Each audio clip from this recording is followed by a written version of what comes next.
Salon king Javed हबीब पर संभल police ने कसा शिकंजा। हबीब के साथ साथ पुलिस ने बेटे पर भी शिकंजा कसा है। 20 एफआईआर दर्ज। जानिए क्या है पूरा मामला। मशहूर हेयर स्टाइलिस्ट जावेद हबीब इस समय चर्चा में है। इस बार अपने हेयर स्टाइल को लेकर चर्चा में नहीं है, बल्कि ठगी के आरोप में सुर्खियों में है।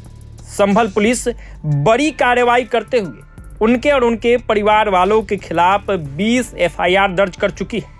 लुकआउट नोटिस भी जारी हो चुका है। संभल के एसपी के बिश्नोई ने बताया, वित्तीय धोखाधड़ी करने वाले जावेद हबीब और उसके बेटे के साथ 3 अन्य के खिलाफ कुल 20 मामले दर्ज किए गए।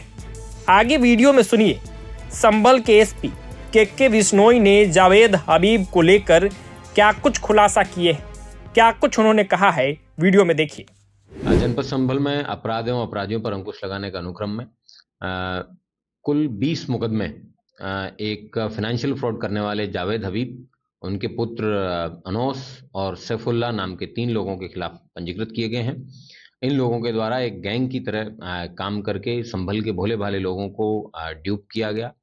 इसमें इनसे 5 से 7 लाख रुपए कैश में लिया गया। उनको बताया गया कि बिटकॉइन में इन्वेस्ट किया जाएगा और बाद में आपको 50 से 75% पर एनम पर साल इनको इतना रिटर्न मिलेगा।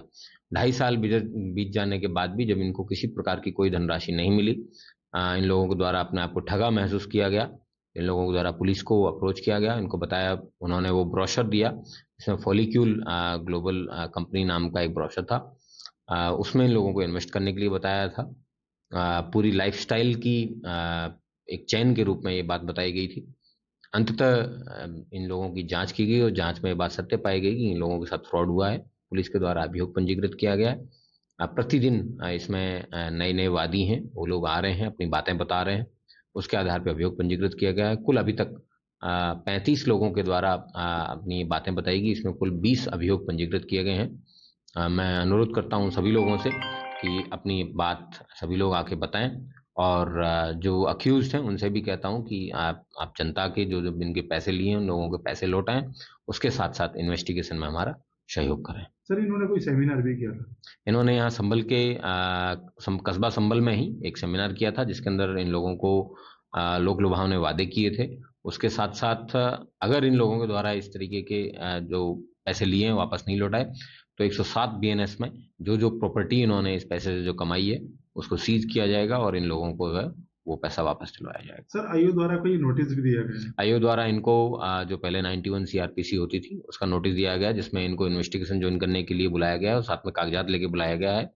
ये लोग देश छोड़ के ना भाग पाए, इसके लिए इनके खिलाफ लुकआउट सर्कुलर इश्यू कर दिया गया है।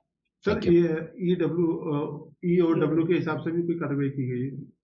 अभी वर्तमान फिलहाल जो केसेस आ रहे हैं उसके आधार पर कार्रवाई और उसके बाद में इस केस को देखा जाएगा। प्रभातखबर.com, विश्वास वही, रफ्तार नहीं।